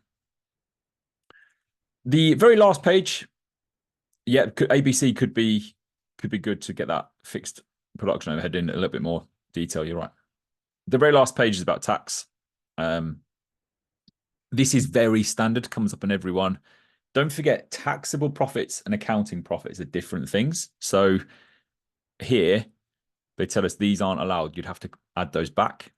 And you do get tax liable depreciation on new investments, especially if it's brand new, you get them in the first year, a full allowance in the first year, which is quite handy. And then it says about sales tax. Again, all of that stuff. It is technically within core activity D, by the way, all the tax stuff.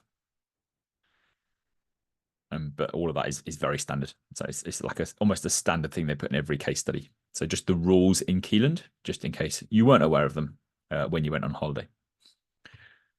Okay, right, brilliant work. We've got through everything there. Hopefully that's given you some insight into the pre-scene. It's only 22 pages, by the way. It was 30 last time, so they've made it a little bit more concise, which is good. So we've got that. What are your initial thoughts on the case? What are you? Do you like it? Do you think it's a good one?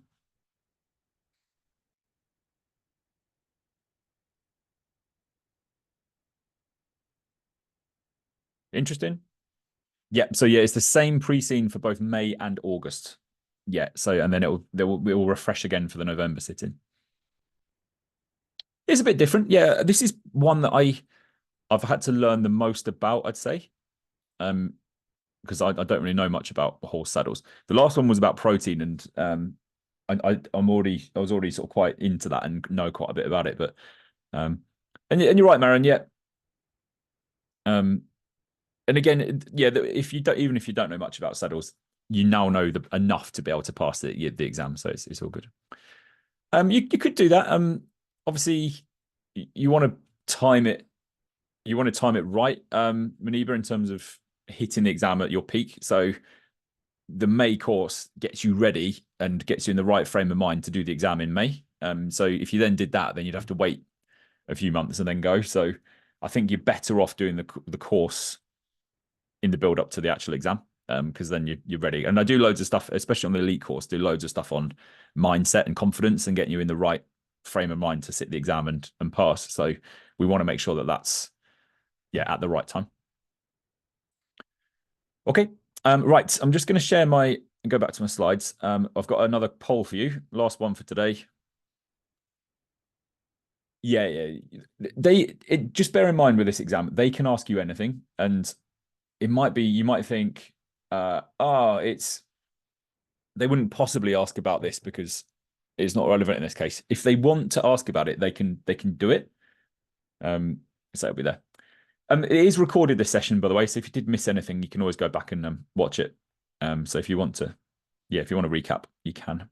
Make sure you tell other people as well. Like if anyone else is doing OCS, make sure you say, go and watch it. Go and watch this video because hopefully it's been useful. Okay, right. I just need to set up my poll for you again. This is an easy question, hopefully, because I made a little joke about it, and I think hopefully you'll remember it. But let's see. Right, here we go. Are you ready? Which country are Canon based in? Is it A, Beeland, B, Sealand, D, Feeland, no, C, Feeland, or D, Keeland? Very hard to say that. So yeah, anyway, look at the thing. TQM, it can crop in every now and again. It used to be, but it's not a massive thing anymore. So that quality in general could form part of it, but it's relatively rare. Yeah. Yeah, I think you're right. Some variants, new products. Yeah. Maniba, in terms of going over the course material, again, if you're on a Viva course, we focus on the really important things for the case study. I wouldn't go all the way back over everything in E1, P1, and F1 because it will just take you ages. So this course is designed to cover the key things that are examinable in the case study. That's all right. Thanks, Marion. Thanks for the feedback. We're not done yet. I'm going to give you some top tips. We're not quite done. Right. Most of you went for D. The answer is, of course, Keeland. It is D. So well done. Anyone who said that. Excellent stuff. Okay, right. To finish up, I'm going to do some top tips, and then I will, if you've got any other questions, I'll stick around for a few minutes. So here are my top tips for operational case study success. The first thing, which ties in with what you've just been saying, know the key topics really well. There are certain topics that come up every time. I'll give you two. KPIs and variances come up in every exam. So you need to go away and learn those. And then within each core activity, there are topics that come up way more than others. And again, I've built this course for Viva, focusing on those really important ones to make sure everyone is fully prepared. Technique is absolutely vital in this exam. You could know everything there is about E1, P1, F1, all the core activities, but if your technique's not good, you won't pass. So you have to make sure everything you write in this exam is applied to Canon. It's not general information. You can't just say ABC is good because it leads to more accurate costing. You have to apply that to Canon, and then you can say that'll really help Canon when they launch their new specialist saddles in 2025 or whatever. So it's that little thing. It's about making it relevant to this case study. If you write general points that could be for any case study in the world, you won't get any marks. It's all about how does that relate to this case. So that is really crucial. I'm not going to have time to do that now. Again, if you on the course, I will do that. if you're on the Viva course, I'll run through like good answers and how to structure them. I'm not going to have, we've only got a couple of minutes left. Use the pre-scene, make sure you read it, and yeah, use it to your advantage. So read it several times, so you can then go through it and yeah, you just know it off the top of your head, which is great. Tunde, you are right. There are some answer structures on the CIMA website. I'm not a massive fan though. They do like a good and a not so good answer, but even the good answer I wouldn't say is amazing. But you can have a look just to see the sort of things they talk about. You're right. But yeah, definitely read this pre-scene loads of times because you want to be able to drop in little bits from it in your answers, which is great. Really, really important you plan and lay out your answers well. It's again something else we'll work on. At least 3 mock exams to time. Again, if you're on the Viva course, even on the standard course, you get 3 mock exams based on Canon in the practice platform, which is amazing. If you're on the elite course, you then get personalized feedback on those as well, which is absolutely excellent. The biggest thing here is to practice. So practice to time.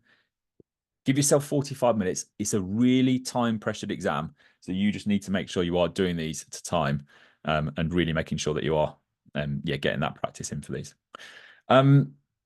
Yeah, I just the way that they structure them, Luengo, on the CIMA, I know that article that you're saying about Tunde, there's like it's almost side by side with like, this one isn't so good. This one is quite good.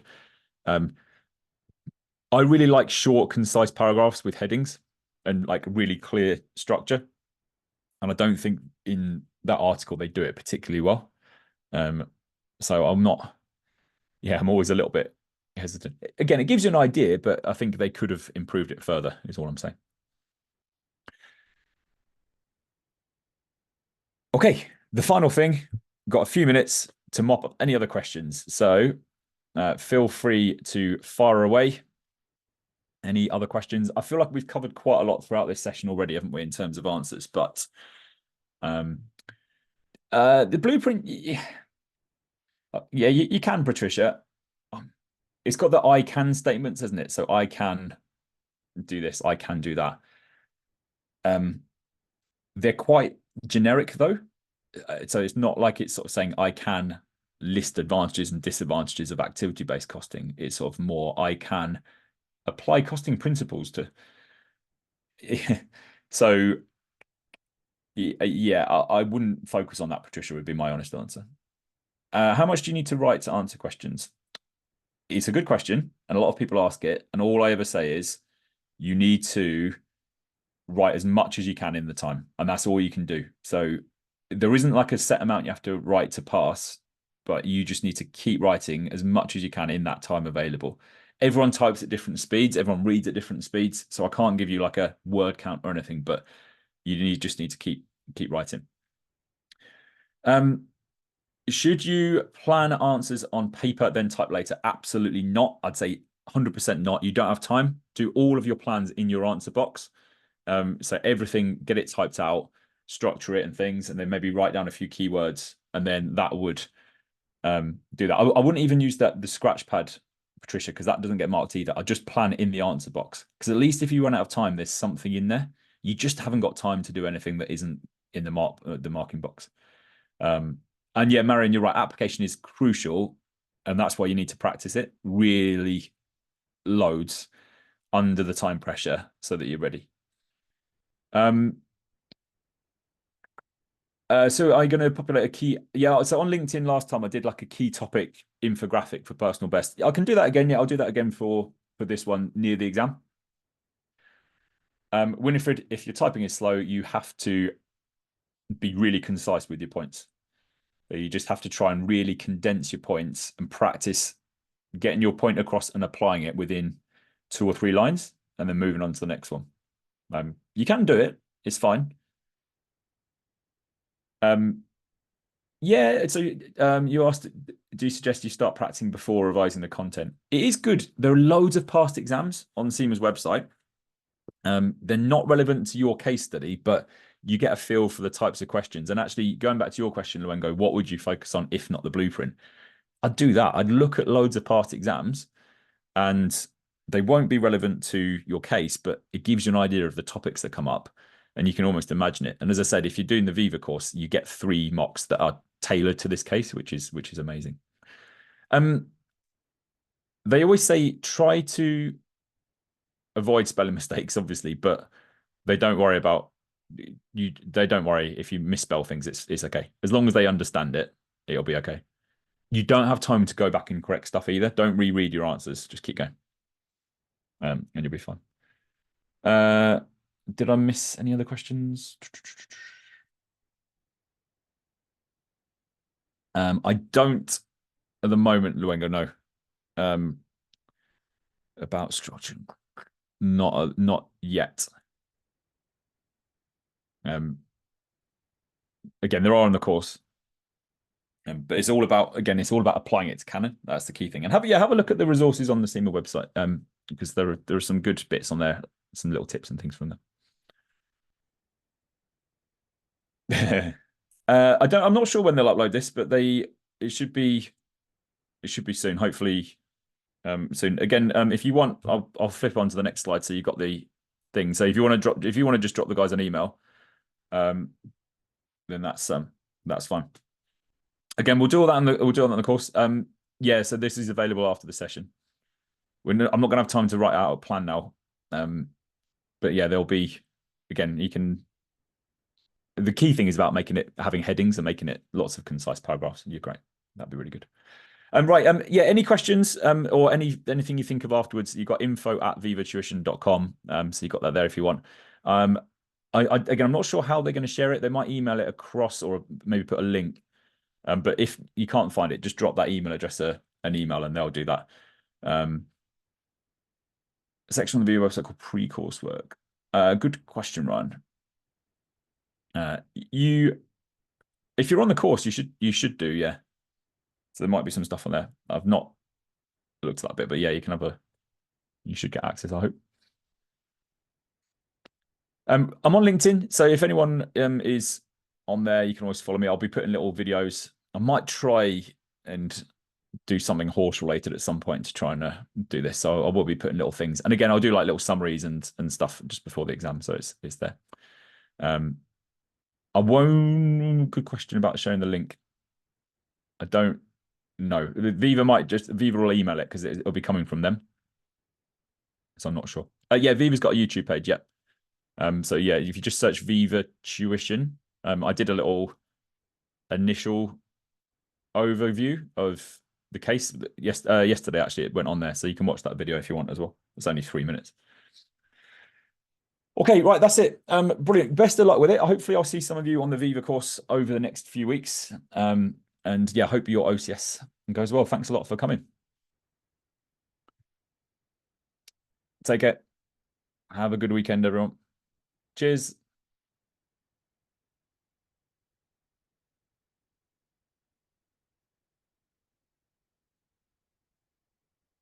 See you soon. You too, thanks. Cheers.